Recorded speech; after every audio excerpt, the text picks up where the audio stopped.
tukaba tugiye gutangira urwandiko Paul yandikiye itorero ry'i Tesalonike. Mwami Mana yacu, turagushimiye yuko uri nyir'imbabazi zose, nyir'ubuntu bwose, niwe humure ryacu Mwami, kubera ko ubwo twari dupfuye tuzize ibyaha n'ibicumuro byacu, watuzurishije urupfu rw'umwana wawe ubwo wamubambaga ku musaraba ukamuhana mu maboko y'abagome, nawe akemera kwiha idacurwa kibera, agapfa mu cyimbo cyacu, akazira ibyaha byacu kugira ngo dutsindishirizwe, kugira ngo tubabarirwe ibyaha. Arabambwa, arapfa, ndetse arazuka kugira ngo dutsindishirizwe. Mwami, ibyo ubishimirwe.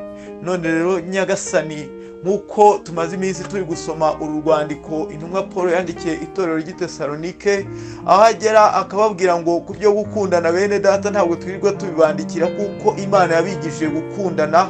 Ni wowe Mana wasezeranije yuko abana bawe bazigishwa nawe Mwami. Nta mwana w'umuntu wabasha kwigisha umutima wa mwene muntu wangiritse keretse wowe Mwami. Tugushimiye yuko watwigishirije mu rwandiko tumaze iminsi twiga, urwo umwuka wera yahumekeye muri Paul akarwandikira itorero ry'i Roma kugira ngo rube ruyobora n'amatorero yawe muri iki gihe Mwami, kuko ijambo ryawe rihagije mu bihe byose Mwami. Turakwinginze rero Data, twikubise imbere yawe muri iki gitondo, tuzanye imitima yacu, turashaka ko irari ryayo Mwami rihazwa nawe. Niyo mpamvu tukwinginze muri iki gitondo kubw'ubuntu bwawe, kugira ngo Nyagasani uko byagenda kose wongere utwigishirize no muri uru rwandiko tugiye gutangira, urw'intumwa Paul yandikiye itorero ry'i Tesalonike. Ureke ubuntu bwawe n'amahoro yawe, ibyo Nyagasani imitima yacu itamenya, ndetse Nyagasani ibyo umuntu wese atabasha kwibwira akoresheje ubwenge bwe, bibane natwe Mwami muri byose, mu izina rya Yesu Kristo Mwami n'umukiza wacu, amen. Dushimye Imana muri iki gitondo yuko iduhaye kongera kwiga ijambo ryayo. Uyu munsi tugiye kureba iriburiro cyangwa se incamake ku rwandiko intumwa Paul yandikiye itorero ry'i Tesalonike, urwandiko rwa mbere. Tubona ko Paul yandikiye itorero ry'i Tesalonike inzandiko ebyiri. Uyu munsi rero tugiye gutangira urwandiko rwa mbere, kuko ijambo ry'Imana Paul ari kubwira abakuru b'itorero bo muri Efeso ari Mileto mu byakozwe n'intumwa ibice 20, arababwira ngo muzi yuko nta jambo ribafitiye akamaro nikenze kubabwira, ndetse nabigishije urugo ku rundi. Nyine arababwira ngo nabigishije the whole counsel of God. Hari ukuntu nari ndi gusoma muri uru rwandiko rw'Abatesalonike, mbona ahantu Paul abwira Abatesalonike ngo arifuza kuza iwabo ngo yuzuze ngo ibibura ku kwizera kwabo. Icyo kintu kirakomeye nyine kubabwira umuntu ngo ndashaka kuza ngo nkuzuza ngo ibibura ku kwizera kwabo. Nahoze ndibaza nyine ibyo bintu ikintu byaba bivuze. Numva nyine hari ukuntu Paul yigishaga ijambo ry'Imana ryose pe, buryo nyine abwira itorero ryo muri Efeso ngo nta kintu na kimwe cyo mu ijambo ry'Imana nikenze kubabwira, ngo Imana niyo ntanzeho umugabo. Buryo nyine Paul yagiraga icyo kintu cyo guhaguruka akajya kubwira abantu ubutumwa bwiza, ku buryo asigara yumva nta kintu na kimwe, nyine bakurikije ibyo yababwiye, nta kibura ku kwizera kwabo. Amen. So rero nyine ikintu kirakomeye cyane, yenda Imana nikomeza kutugirira ubuntu tuziga n'urwandiko rwa kabiri rw'Abatesalonike. Ariko iki gihe tugiye gutangira urwandiko rwa mbere Paul yandikiye itorero ry'i Tesalonike. Hanyuma rero muze kunyemerera dutangire rwose uru rwandiko ndi kurusoma.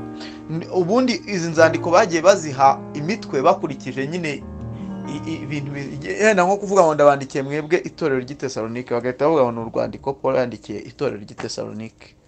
Ariko ndimo ndureba nyine nabonye nge naruha umutwe uvuga ngo ni a letter of comfort to a faithful suffering and enduring church. Nyine ni urwandiko rw'ihumure ku itorero riri kubabazwa kandi riri kwihangana kandi ryo kwizerwa. Amen. Nyine ni urwandiko ku itorero ryo kwizerwa riri kubabazwa kandi ryihangana. Nicyo kintu nyine nabonye cyakubiramo ibintu byanditswe muri uru rwandiko. Hanyuma rero nagira ngo tuze gutangira nanone tuvuga nyine ku bintu bijyanye bikeya nyine wamenya ku itorero ry'i Tesalonike. Icya mbere, i Tesalonike n'ubu ni ahantu hakiriho mu Bugiriki, ndetse ni umujyi wa kabiri munini mu Bugiriki iki gihe. Nyine uwo mujyi witwa Tesalonike uracyariho. Rero uyu mujyi wubatswe, watangiye kubaho muri 315 mbere ya Yesu, wubatswe n'umwami w'i Masedoniya witwaga Kasanda, hanyuma awitirira umugore we witwaga Tesalonika muri 315 mbere ya Yesu. Uwo mwami nyine yari afite umugore witwaga Tesalonika, wari half sister, nyine yari mushiki w'umwami wabayeho wari ukomeye cyane muri kiriya gice cya Masedoniya, ndibuze kukivugaho ukuntu, witwaga Alexandre Mukuru, Alexander the Great. Tesalonika rero yari mushiki we, ariko yari half sister. Half sister ni nka kwa kundi papa baba bafite nk'abagore babiri, then noneho ukaba ufite nyine abandi bavandimwe bashobora kuba bavuga kuri papa wawe cyangwa kuri mama wawe, ariko muhuje umubyeyi umwe, undi mutamuhuje. Yego.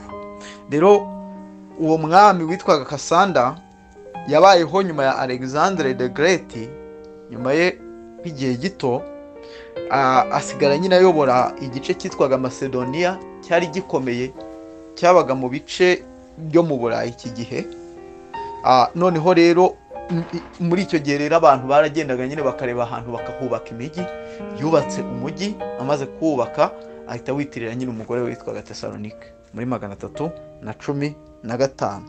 Nyuma yo gusenyuka k'ubwami bwa Masedoniya, uwo mujyi wakomeje kuba ari nk'intara yigenga, ariko iri mu bwami bw'Abaroma, aho nyine bavuga ngo ni Makedoniya muri Bibiliya y'Ikinyarwanda.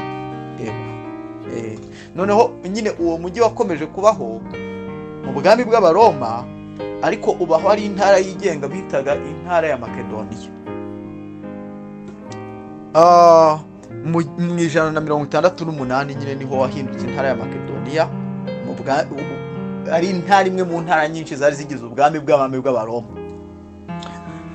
Hanyuma Paul nawe yahindutse umwigisha w'ubutumwa bwiza, amaze guhindukirira Kristo. Ubwo Kristo yari amaze kuva ku isi, atangira kujya kubwiriza ubutumwa bwiza. Yageze rero mu ntara ya Makedoniya mu rugendo rwe rwa kabiri rw'ivugabutumwa, aho batekereza ko urwo rugendo yarukoze hagati ya 45 na 49 na 51 nyuma ya Yesu. Yego, nibwo Paul yageze muri iyo ntara ya Makedoniya, agiye kubwirizayo ubutumwa bwiza, aho tubona mu byakozwe n'intumwa mu bice byawo 16 batubwira ukuntu Paul aba ari ahantu ngo yarangiza ngo akarota inzozi, ngakabona ngo umugabo w'i Makedoniya amubwira ngo aze iwabo ajye kubabwiriza ubutumwa bwiza, ngo akamenya ko Mwuka Wera amuhamagarira kujya kubwiriza i Makedoniya. Bagahita bafata Amfipoli bakamanuka bakajya kubwiriza i Makedoniya, we n'abandi bantu bari kumwe nawe. Ariho bashyikira i Filipi, barangiza bakabwiriza y'umugore witwaga Ludiya cyangwa se Lidiya, wacuruzaga imyenda y'imihengeri. Rero aho nyine hari mu mwaka wa 50 nyuma ya Yesu. Rero ava i Filipi Paul akerekeza i Tesalonike, aho baba bamwirukanye i Filipi Abayuda ari kubwirizayo ubutumwa bwiza. Hanyuma rero nibwo Paul ahita agera i Tesalonike. Ni ukuvuga abwiriza i Filipi, hashira iminsi Abayuda bakamwirukanayo ari kubwirizayo ubutumwa bwiza. Noneho Paul yarangiza agahita yimukira i Tesalonike. Nubwo buryo rero Paul ageramo i Tesalonike. Akigera i Tesalonike nk'uko byari bisanzwe, Paul yaragendaga agahita ashyikira mu masinagogi y'Abayuda, akaba ariho atangira kubwiririza ubutumwa bwiza. Rero ajya mu isinagogi y'Abayuda yari iri Tesalonike. Kamvuga ku kintu cy'amasinagogi ho gato yamuze kumbabarira kugira ngo muze kubyumva. Ubundi busanzwe Abisirayeli kuva bava mu Egiputa bagiraga ihema ry'ibonaniro ryabaga nyine hagati muri bo mu butayu. Imana yari yarabategetse kuryubaka, ndetse ibabwira n'ibikoresho bigomba kujya bikoreshwa mu ihema ry'ibonaniro. nyuma yaho abisirayeli bageze mu gihugu bari barasezeranijwe, ihema ry'ibonaniro ryavuyeho, bubaka urusengero i Yerusalemu. Urwo rusengero rwubatswe na Salomo.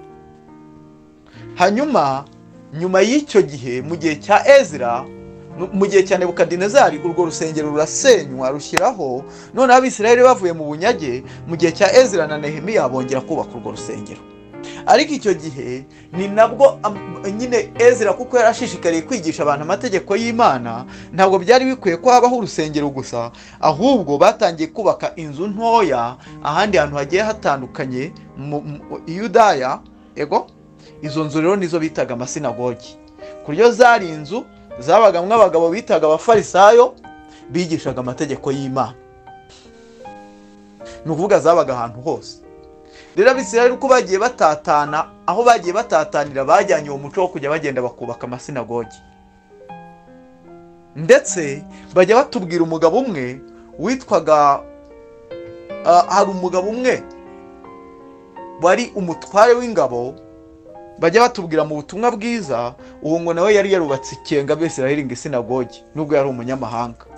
Yego, so naho rero amasinagogi agenda kwira ahantu hose, ku buryo muri iki gihe cya Paul amasinagogi yari ameze nk'aho ari ahantu hose. Paul rero uburyo yigishaga, yabwirizaga ubutumwa bwiza, bwa mbere iyo yajyaga kubwiriza ubutumwa bwiza yabanzaga gushyikira mu isinagogi, aho bateranira ku isabato, akaba ari hahera, akajya impaka n'abayuda mu byanditswe byera byo mu isezerano rya kera, abereka yuko Yesu Kristo Mesiya wari warahanuwe ari we Yesu wabyawe na Yosefu w'umubashi. Nubwo Yesu Kristo nyine yari amaze igihe gitoya apfuye akazuka, ariko Paul yajyaga agenda akabereka ukuntu mu byanditswe byera burya Yesu Kristo ari we wari warahanuwe, kugira ngo arebe ko imitima yabo yamwizera. Yarangiza akababwira ati rero wamaze gupfa cyagiye burya mumaze kumubamba yarazutse. Sibyo? Nuko ukuntu Paul yabwirizaga ubutumwa bwiza. Muri iki gihe rero aho bizwi, kuko twe nyine kiriya gihe Yesu Kristo Bibiliya iravuga ngo yarasuzugurwaga akangwa n'abantu, yari umunyamibabaro wamenyereye intimba. Urumva? Kuza kubwira abo bantu rero bafite umuntu basuzuguraga banga, ukababwira ngo uriya niwe Mesiya wari warahanuwe, byari bikomeye ku buryo ibyo bintu kubyumva atari ikintu cyari cyoroshye, ku buryo Bibiliya ivuga ngo nta muntu n'umwe ujya uvuga ko Kristo ari umwami atari Imana ibimubwiye. Muri kubyumva se? Atari Imana ibimuhishuriye. Kuko nyine byari bigoye kuza kubwira abantu ko uwo Kristo, uwo muhungu wakuze ari umubaji bamureba, Yesu mwene Yosefu ari we Kristo wahanuwe kuva kera. Paul rero yajyaga ajya mu masinagogi akajya impaka n'abayuda ahantu hose, akabwira ati burya rero wa Kristo uriya nyine Yesu mwabonaga agenda, yakoze imirimo n'ibitangaza, ibyo byo murabizi. Ibyo rero ntabwo byajyaga bikanga Abisirayeli nubwo bahoraga bashaka ibimenyetso, kuko bari basanzwe bazi Eliya wakoraga ibitangaza, bari basanzwe bazi Elisa wakoraga ibitangaza. Yego, ntabwo nyine gukora bari bazi Mose na Aroni, ntabwo gukora ibitangaza icyo cyashoboraga kubakanga. Ubwo ikintu cyari gikomeye ni ukubabwira ngo uriya wakoraga ibitangaza rero ntimutegereze undi, kuko uriya niwe Kristo wari warahanuwe. Kristo mu isezerano rishya bakoresha izina Kristo kubera ko isezerano rishya ryanditse mu Rugiriki, ariko kera mu Ruheburayo ubundi bavugaga Masaya. Ego, nuvuga ngo Kristo ne kivara na Masaya. Rero abayuda bari barahoze bategereje Kristo, cyangwa se bari barahoze bategereje Mesiya. Rero muzabona hano mu byakozwe n'intumwa bavuga ngo Paul ajya impaka nabo ngabemeza ko Yesu ari we Kristo. Bambwira ngo niwe wari warahanuwe kuva mu isezerano rya kera buriya, ntimuze gutegereza ikindi, yaraje. Kandi kuko biragaragara ko abayuda bari bamutegereje, kuko umuntu wese wazaga akora imirimo n'ibitangaza bakabona aje ari umuhanuzi adasanzwe, bahitaga bamubaza ngo ni wowe Mesiya, ku buryo Yohana Umubatiza aza ngo boherere abantu kubaza nimba ari we Mesiya, arangije ababwira ngo si. Ariko Yesu Kristo aje avuga ko ari we Mesiya, baravuga ati oya uratubeshya, kandi ubundi bari bamutegereje. So nicyo kibazo rero cyari kirimo. Rero ngo akigera i Tesalonike ngo yinjiye mu isinagogi y'abayuda yari ihari, arangije ngo amara ibyumweru bitatu ajya impaka nabo, ababwira ko Kristo Yesu ari we Kristo wari warahanuwe. Mu byakozwe n'intumwa ibice 17 uhereye ku murongo wa 2 n'uwa 3, ubisomye nyine urabibona Paul agera i Tesalonike. Bamwe muri bo kubw'ubuntu bw'Imana barizera, mu bizera bajya batubwira bari bari Tesalonike batubwiramo Gayo mu byakozwe n'intumwa ibice 19 umurongo waho wa 29, bakatubwiramo Jason cyangwa se Yason mu byakozwe n'intumwa ibice byaho 17 umurongo waho wa 5, bakatubwiramo Aristariko na Sekundo mu byakozwe n'intumwa ibice 20 umurongo waho wa 4. So batubwira abo bagabo bose ko bizereye i Tesalonike igihe Paul yari ari kubwiriza ubutumwa bwiza. Rero aha mu byakozwe n'intumwa bakomeza batubwira ukuntu abayuda babonye nyine ukuntu abantu bari kwizera ibyo Paul ari kwigisha bo mu isinagogi, ngo batangiye guteza imidugararo, ahasigaye bagashaka kwica Paul n'abantu bari bari kumwe. Biba ngombwa ko abantu b'i Tesalonike bari buze kubahungisha, bahita bahungira i Beroya, naho bajya kubwirizayo ubutumwa bwiza. Kugira ngo tuze kumva ibyo bintu. Hanyuma rero mu by'ukuri abantu b'i Tesalonike nubwo byari bimeze bityo nyine, nubwo nyine ba Paul bahunze, tubona nyine itorero ry'i Tesalonike ryarakomeje gutotezwa, kubera ko ngo bahise bakurubana Yasoni, ngo baramukubita, ngo barangije ngo bamucanga amafaranga ngo y'ingwatira mubiri, ngo bamucanga amande yuko nyine hari ukuntu ari mu bantu ngo bashyigikiye yuko ubutumwa bwiza bubwirizwa aho hantu. Mu byakozwe n'intumwa ibice byaho 17 umurongo waho wa 6. Rero iri torero risigara mu makuba akomeye. Urumva Paul abwirizaho ibyumweru 3, muze kumvira itorero ukuntu ndetse byari bitangaje. Paul abwirizaho ibyumweru 3 n'abantu bari bari kumwe amasaha 3, noneho bagatangira kurenganya abantu bizeye ubutumwa bwiza. Muze kumva rero igishyika nyine Paul agendana amaze kubwiriza iryo torero, azi n'akaga risigayemo. Paul rero arambuka akajya i Beroya. Nyuma yo kugera i Beroya naho abayuda bamwirukanayo, Paul agahita yambuka akajya muri Atene cyangwa se muri Atenayi, akajya kubwirizayo ubutumwa bwiza. Ariko noneho abandi bantu baba bari kumwe barimo Timoteyo na Silasi cyangwa se na Siruwano. Hano muri uru rwandiko bavuga Siruwano, ariko ubundi hari aho bavuga Sira cyangwa bakavuga Silasi.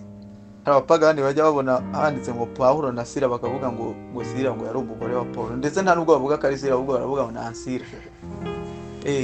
So ariko ni Silasi, rimwe na rimwe bamwita Silvanusi cyangwa se Silvani cyangwa se Siruwano.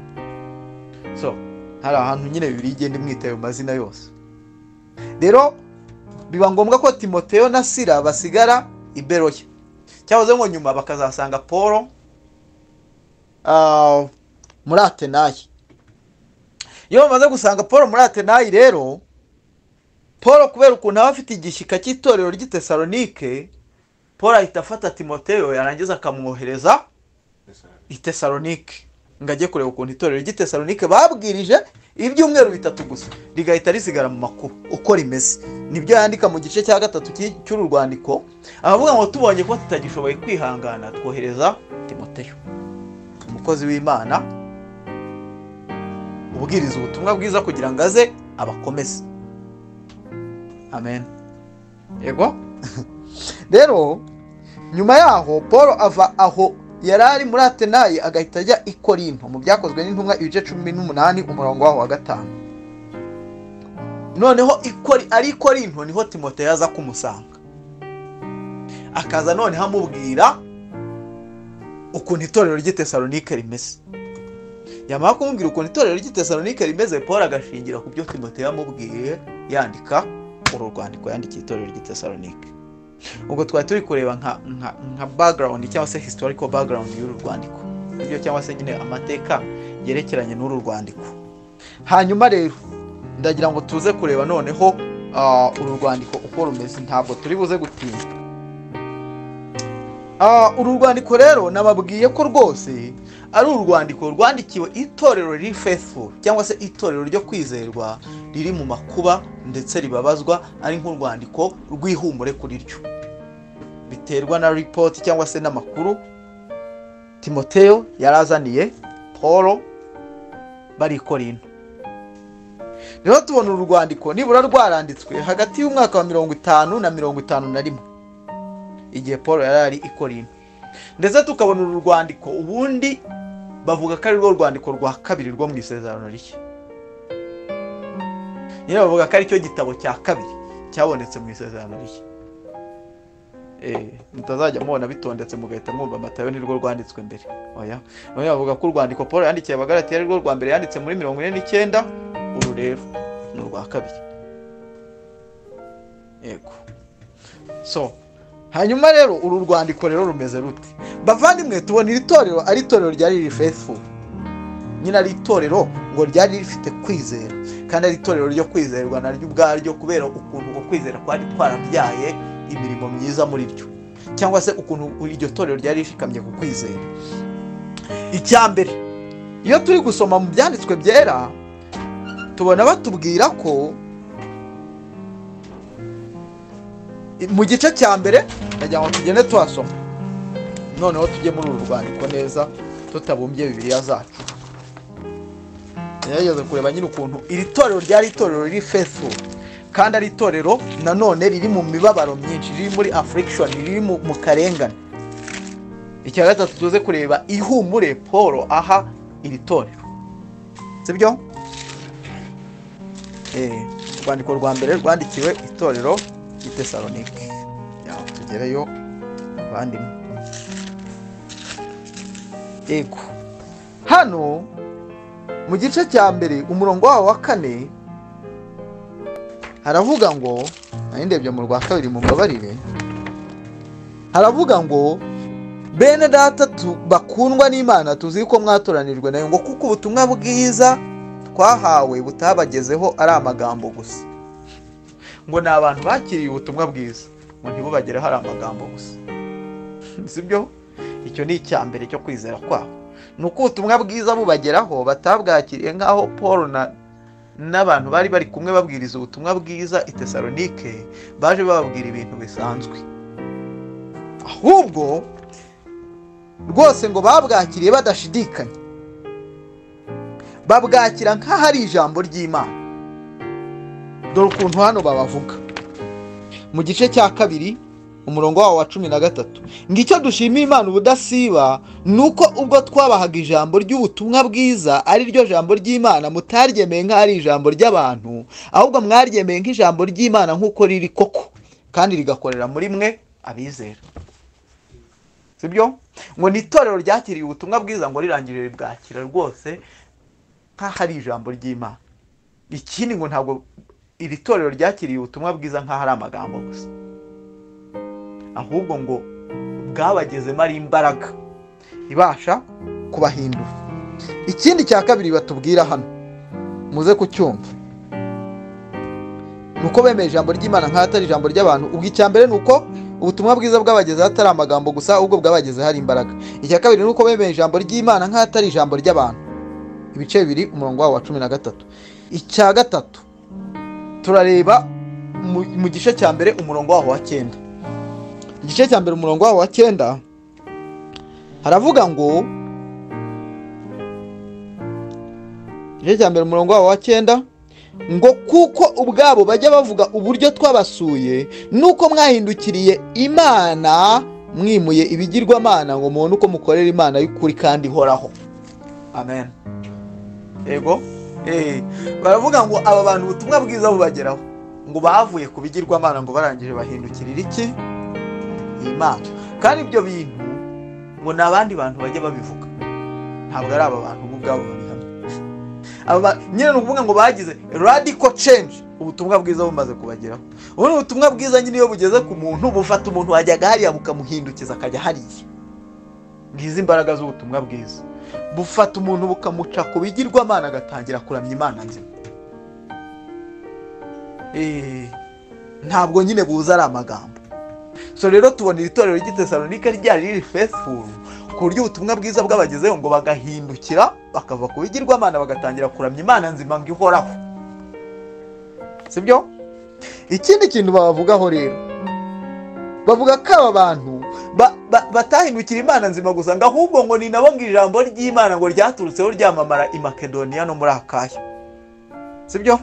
Ngo n'abantu batangiye kubwiriza iby'ubutumwa bwiza i Makedoniya no muri Akaya. Hano haravuga ngo ku murongo igice cya mbere umurongo wa 8 haravuga ngo kuko muri mwe ariho havuye ubwaku bw'ijambo ry'umwami wacu, icyakora ntibwageze i Makedoniya no muri Akaya honyine, ahubwo hose kwizera kwanyu mwizera Imana kwaramamara. Sibyo? N'abantu bumvise ubutumwa bwiza ntibabwakire nk'amagambo gusa, urumva, bukabaza hari imbaraga bakabwakira nk'ijambo ry'Imana, bamara kubwakira nk'ijambo ry'Imana bagahindukira bakava ku bigirwamana bagahindukira Imana nzima, barangiza noneho ngo muri bo akaba arimo noneho ngo ijambo ry'umwami ngo rituruka ryamamara i Makedoniya hose. Ni abantu bagize umwete wo kwamamaza ibya Kristo, yego, i Makedoniya no muri Akaya. Izo ni intare ebyiri zari zegeranye. Kuyo Paul nyine avuga ati ubundi ikintu Paul arimo avuga hano ni nko kubabwira ngo ni mwe ubundi fondasiyo y'aba nyine matorero, kwa kundi bavuga ngo baragaba amashami. Aravuga ngo ubundi kugira ngo ubutumwa bwiza bwamamare mu ntara ya Makedoniya no muri Akaya, nimwe byaturutseho, nimwe mwagiye mubwamamaza. That was a faithful church ku mwami rwose. Urumva, ikindi kintu babavugaho cya gatanu turi buze kureba, baravuga ngo bakundaga bera ku buryo batari bakwiriye kwandikirwa ibyo gukundana. Ikintu kirakomeye. Igice cya 4 umurongo wa 9 kugera ku wa 10 haravuga ngo ariko rero ibyo gukundana bene data ntimugomba kubyandikirwa, kuko ubwanyu mwigishijwe n'Imana gukundana, ndetse musigaye mukundana na bene data bose mu Makedoniya hose. Ariko bene data turabahugura kugira ngo murusheho kugira urukundo rusaza. Nukuri birakomeye cyane kuba haba hariho itorero abantu badashobora kuba haba hariho itorero nyine wakwandikira ukababwira ati kubyo gukunda nabyo nukuri murabishoboye, ntabwo ndibuze kwirirwa mbibandikira. Niyo mpamvu ngo ibyo gukundana nabyo reka nehe kubitinda, murabishoboye, ahubwo reka mbandikira ibindi. Ego, iri rero ryari itorero rwose riri faithful, ngo ku buryo ngo ryari risigaye rikundana ngo n'abera ngo b'i Makedoniya bose ngo bakabona urukundo rw'iri torero. Sibyo? Ni itorero ryari riri faithful. No mutekereza aba bantu ni abantu babwirijwe mu byumweru 3 pe, 3 weeks. Sibyo? Muze kumukunda ijambo ry'Imana rikomeye. Hanyuma rero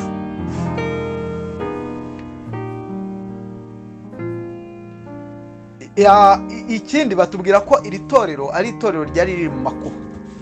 Igice cya mbere umurongo wa 6, ubwo nuvuga ni itorero ryari riri faithful ariko ni itorero ryari riri mu makuba. Igice cya mbere umurongo wa 6 haravuga ngo namwe niko mwadukurikije mukurikiza n'umwami wacu, mumaze kwakira ijambo ry'Imana mu makuba menshi, mufite ibyishimo by'umwuka wera. Amagambo arakomeye ngo bakiriye ijambo ry'Imana mu makuba menshi, ariko ngo bari banezerewe, ngo bafite ibyishimo by'umwuka wera. Ariko ikintu cya mbere nyine ibi biratwereka ko ari itorero ryari riri gutotezwa, sibyo? Kubera ko bakiriye ijambo ry'Imana mu makuba menshi. Icya kabiri baravuga ngo biganye amatorero y'Iyudaya muri Kristo, kuko bababajwe n'ubwoko bwabo nk'uko byagendekeye amatorero y'Iyudaya. Muze kumva ko ikintu cy'uko iri torero ryababazwaga ari ikintu kigaruka cyane muri uru rwandiko, ku buryo atari ikintu nyine twakwirengagiza. Niyo mpamvu ndavuze ngo ni urwandiko rw'ihumure ku itorero ryo kwizera, ariko riri kubabazwa kandi riri kwihanganira kubabazwa riri kugira. Ego, so ni itorero ryari riri kubabazwa rero. Mu gice cya 2 umurongo wa 14, igice cya 2 umurongo wa 14 haravuga ngo kuko bene data mwiganye amatorero y'Imana y'Iyudaya ari muri Kristo Yesu, kuko ibyo mwababajwe n'ubwoko bwanyu ari bimwe n'ibyo bababajwe n'Abayuda. Sibyo? Hano bari kuvuga ngo ni abantu biganye amatorero y'Iyudaya, ngo kubera kuko amatorero y'Iyudaya yababajwe ngo nabo ariko bababajwe, ni itorero riri kubabazwa. Igice cya 3 umurongo wa 3 haravuga ngo duhere ku murongo wa 2 ngo nuko dutuma Timoteyo mwene data umukozi w'Imana wo kubabwiriza ubutumwa bwiza bwa Kristo, ngo abe ari we ubakomeza no kubahugura ku byo kwizera kwanyu, ngo kugira ngo hatagira umuntu muri mwe unyeganyezwa n'aya makuba. Ngo Timoteyo ajye kubahugura ngo kugira ngo hatagira umuntu unyeganyezwa n'amakuba bari guhura nayo. Ni itorero ryari riri guhura n'amakuba, sibyo? Ndetse ku gice cya 3 umurongo wa 5 twasome naho haravuga ngo nicyo cyatumye mbatumaho mbonye ko ntakibashije kwiyumanganya kugira ngo menye ibyo kwizera kwanyu, yuko yenda umushukanyi yaba yarabashutse natwe tukaba twarakoreye ubusa. Aba ni abantu bari kubabazwa ku buryo Paul yarahagaritse umutima, ari kuvuga ati hari wabona umushukanyi yuririra kuri aya makuba bari kunyuramo akabashuka bakayoba bakava mu byizero. Ego ni itorero nyine yari yicaye, ariko ni itorero nyine ryababazwaga ku rugero rw'uko yatekerezaga ko ako kaga gashobora gutuma bihakana Kristo. Sibyo se? Ndajya aho tuze kubyumva rero. Iri torero rero nubwo ryari itorero riri faithful nk'uko twabibonye hariya, ariko ryari ni itorero riri kubabazwa. Rero Paul aryandikira urwandiko ari nk'urwandiko rwo kubahumuriza mu makuba barimo. Uru rwandiko rero ni urwandiko n'ubundi bajya bavuga ngo ni eschatological letter. Ni urwandiko ruvuga ibyo mu minsi ya nyuma. Amen. Hari indirimbo tujya turirimba tukavuga ngo itorero ngo mu byago biritera ngo rijya ritega amahoro mu bihe bisaza, ngo ryifuza kuzabona ibyiza byo mu ijuru. Ego rero nta handi hantu itorero rijya rikura ihumure keretse kumva ko Yesu Kristo azagaruka. Niyo mpamvu uru rwandiko nanone ari eschatological letter. Ni ukuvuga ngo ikintu Paul yibandaho muri uru rwandiko ababwira ko nubwo bari kubabazwa bakwiye gutega amahoro kuzaboneka ko umwami wacu Yesu Kristo ubwo azagaruka aje kwima ingoma ye bakabana nawe. Ego rero Paul aha iri torero comfort cyangwa se gukomera cyangwa se guhumurizwa. Aha iri torero guhumurizwa aribwira ibyo kugaruka kwa Kristo, akaribwira ko nubwo riri kubabazwa Kristo rwose azagaruka. Ego icyo ni icyambere. Arababwira ngo abapfuye bo muri mwe bazize aka kaga kuko baranicwaga mutagira aho byari byoroshye. Arababwira ngo bene data ntidushaka ko mutamenya ibyo abasinziriye. Ntabwo bari kubabwira abantu bapfuye ahandi hantu pe, abari kubabwira nyine abera bo muri bo bishwe. Ego baba babazwa ku kigero cy'uko nyine banapfa. Ego bakabica nyine. Arabwira ati bene data rero uburyo nyine bigeraho bakiheba nabo bagasigara bazi ko nyine bumva nyine nabo nta kindi kintu bategereje uretse kugaruka kwa Kristo. Cyakoze kwera ukuntu babazwaga bumvaga hari Kristo agiye kugaruka vuba. Ati rwose muri aka kababaro Kristo agiye kugaruka vuba. Nubaho nta handi hantu umuntu yakora comfort ni ukuri pe. Umuntu nyine wizera akura comfort mu kuba Kristo azagaruka. Nicyo cyonyine cyakabaye kimuhumuriza mu makuba afite. Rero hano Paul ababwira amagambo akomeye tuze kuyumva. Nubugangira itorero ryo kwizerwa ariko riri kubabazwa, Paul arihumuriza akoresheje kugaruka kwa Kristo nk'ikintu cyakabaye ihumure n'inkomezi ku itorero riri kubabazwa kandi riri kwihanganira imibabaro. Amen. Akababwira ngo rero abapfuye bo muri mwe Kristo nagaruka bazazurwa. Ntimukwiye kubaho rero muheranwa n'agahinda kuko hari bamwe muri mwe bari kwicwa. Ikindi cya kabiri nagaruka natwe abazaba bariho tuzahindurwa tumusanganire hehe kirere mu bicu. Igice cya 4 umurongo waho 15 haravuga ngo igice cya 4 umurongo waho 15 haravuga ngo dore ku murongo wa 13 ngo ariko bene data ntidushaka mutamenya ibyo abasinziriye mutababara nk'aba bandi badafite ibyiringiro. Igice umurongo wa 15 haravuga ngo iki nicyo tubabwira tukibwirijwe n'ijambo ry'umwami wacu yuko twebwe abazaba bakiriho basigaye kugeza kuza k'umwami wacu tutazabanziriza na hato abasinziriye, kuko umwami ubwe azaza amanutse ava mu ijuru aranguruye ijwi rirenga hamwe n'ijwi rya marayika ukomeye n'impanda y'Imana, nuko abapfiriye muri Kristo nibo bazabanza kuzuka, maze natwe abazaba bakiriho basigaye dore ko tujyananwe nabo tuzamuwe mu bicu gusanganira umwami mu kirere, nuko tuzabana n'umwami iteka ryose. Agahita ababwira ngo nuko rero mu mamaranisha imibabaro kubwirana ayo magambo. Amen. Ngo ayo magambo, ngo umuntu ubabaye muri mwe, ngo nimuzajya mushaka ashira imibabaro, muzajye mugenda mwicare mubwire ayo magambo. Sibyo? Umuntu rwose ubabajwe nuko abantu bari gupfa bari kurengana, muzajye mubwira ko Kristo azagaruka kandi tuzabana nawe. So icyo ni icyambere rero, nubugaho ni itorero riri kubabazwa ariko rikeneye ihumure. Ni hese umukiranutsi yakura ihumure, nuko Kristo azagaruka. Niryo humure ryonyine ryabera muri iyi si. Amen. Ntabwo ihumure ryacu riva mu kubwira abantu ngo bucyana yandi ntiwihebe. Muri kubyumva se? Ntabwo riva mu kubwira abantu ngo ejo ni heza. Nukuri Bibiliya itubwira ko ahubwo ubugome buzarushaho kugwira kandi abanyabyaha bazarushaho kuba bake, ibyaha bizarushaho kugwira. Ntawe ubwira umuntu ngo ejo ni heza umubeshye pe, ubizi ute? Kuri kwa Bibiliya kuvuga ahubwo ko ari habi kurusha uko none hameze. Abakristo bagomba gutega amahoro yuko Kristo azagaruka. Yego? Ikindi rero kiri muri iri torero,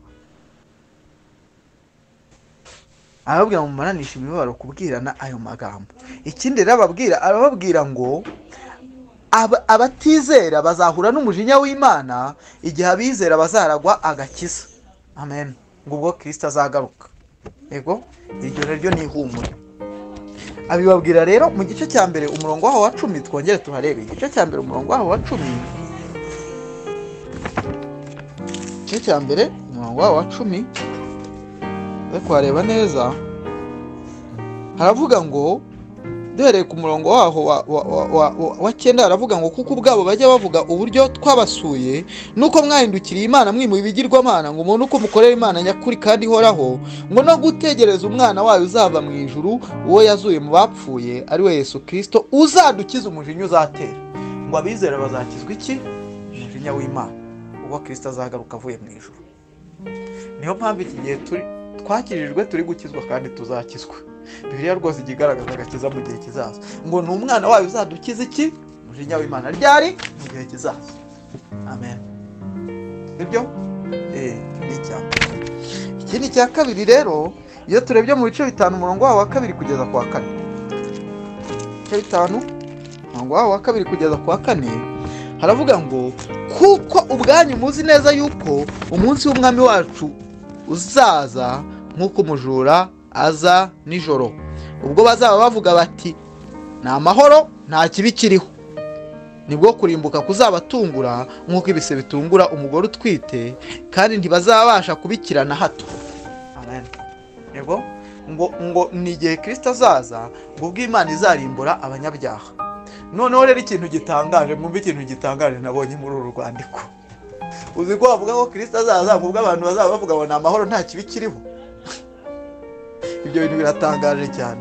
Hari igihe iyo tugeze mu makuba dutekereza ko aribwo Kristo agiye kuza. Ibyo bitandukanye n'ibyo Bibiliya ivuga. Bibiliya ivuga ko Kristo azaza igihe isi izaba iri at peace, bimeze nko mu gihe cyo ku bwa Nowa, ngo abantu ngo barya banywa barongora. Hamwe nyine igihugu kiba kiri abantu baba bari in season, reka mbivuge gutyo. Ntabwo Yesu Kristo azaza kuko byacitse muri Kongo M23 iri ku Rwanda. Oya, ahubwo tuzajye twikanga igihe twicaye turi mu mahoro, tuzajye tumenya ko aricyo gihe Yesu Kristo yazira. Ego? Nyine Bibiliya iravuga ngo ubwo abantu bazaba bavuga ngo ni amahoro nta kibi kiriho, ngo nibwo Kristo azabatungura akaza. Igihe abantu bazaba babona baranesheje isi, nibwo Kristo azaza. Rero hano harimo amagambo ari kuvuga ko Imana izaza ije guhana abanyabyaha, ariko nanone abakristo bagomba kugira ihumure. Ku murongo wa 9 kugera ku wa 10 w'iki gice cya 5, tuza kuhareba naho ngo kuko Imana itatugeneye umujinya, ngabera ngo Imana ngo ntiyabageneye iki? Ngahubwo yatugeneye guheshwa agakiza n'umwami wacu Yesu Kristo wadupfiriye, kugira ngo nituba turi maso cyangwa nituba dusinziriye tuzabaneho nawe. nuko rero muhumurizanye kandi muhugurane nk'uko musanzwe mubikora. Ngo muhumurizanye, muri mu mibabaro muhumurizanye kandi muhugurane nk'uko musanzwe mubikora. Muhumurizwe nuko Kristo azagaruka. Amen. Yego. Hanyuma rero ikindi kintu ababwira, in preparation, mu gutegura ko Kristo azagaruka, muhe mubayeho mute rero. Mu gutegura uwo munsi ukomeye w'Imana, Imana ibahamagarira kubaho ubuzima bwera no kuba mutariho umugayo, blameless. Sibyo? Nicyo kintu ababwira. Ababwira ati iki gihe ntimushishikazwe n'ibindi, ahubwo murusheho kwera no kuba mudafite umugayo. Naho ubundi humure ryanyu riri mu kuzaboneka kwa Kristo. Yego? Bivuga ngo rero ni Paul uri kwandikira itorero riri kubabazwa ariko ryo kwizerwa. Akaribwira ko ihumure riri mu kugaruka kwa Kristo, ubwo abanyabyaha bazarimburwa ndetse abakiranutsi bakaragwa kubana na Kristo. Yego? Ariko nanone akaribwira ko mu kwitegura umunsi wa Kristo bagomba kurushaho kugira gute? Kwera. Yego? Aha. Turebe rero mu bice bitatu umurongo wa 11. Bice bitatu umurongo wa 11. Haravuga ngo icyama Imana yacu ubwayo ariyo data wa twese n'umwami wacu Yesu bakatubonereza inzira yo kuza iwanyu. Ibice bitatu umurongo wa 11. Namwe umwami wacu abuzuze abasesekaze gukundana no gukunda abandi bose nk'uko natwe abakunze, kugira ngo abakomeze imitima itabaho umugayo. Umurongo wa 13. Yere mu maso y'Imana yacu ariyo data wa twese, ubwo umwami wacu Yesu Kristo azazana n'abera be bose. Yego? Nabwira nyine muri iki gihe mwitegura kugaruka kwa Kristo murusheho kwezwa. Igice cya 4 umurongo wa 8. Igice cya 4 umurongo wa 8. Abana sasa tuzageze ushaka kwihuta. Igice cya 4 umurongo wa 8 haravuga ngo umurongo wa 7 haravuga ngo Imana ntiyaduhamagariye kwanduzwa ahubwo yaduhamagariye kwezwa. Nicyo gituma wirengagiza ibyo ataba ari umuntu yanze, ahubwo aba yanze Imana iha mwebwe umwuka wayo wera. Yego? Hanyuma igice cya 5 umurongo wa 23 haravuga ngo Imana y'amahoro ibeze rwose. Imana y'amahoro ibeze rwose. Yego? So turi kubona ko nyine ari kubabwira ngo muri iki gihe mutegereje kugaruka kwa Kristo mube mwera mutariho umugayo. Hanyuma rero akasozanya ihumure, akababwira ngo Imana niyo kwizerwa, uko kwera ikeneye izagukorera muri mwe. Amen. Yego? Hano rero umurongo wa 23 na 4, igice cya 5 umurongo wa 23 na 24 kugira tuze kuhareba. Haravuga ngo Imana y'amahoro ibeze rwose, kandi mwebwe ubwanyu umwuka wanyu n'ubugingo bwanyu n'umubiri byose birarindwe bitazabaho umugayo ubwo umwami wacu Yesu Kristo azaza. Ibahamagara niyo kwizerwa no kubikora.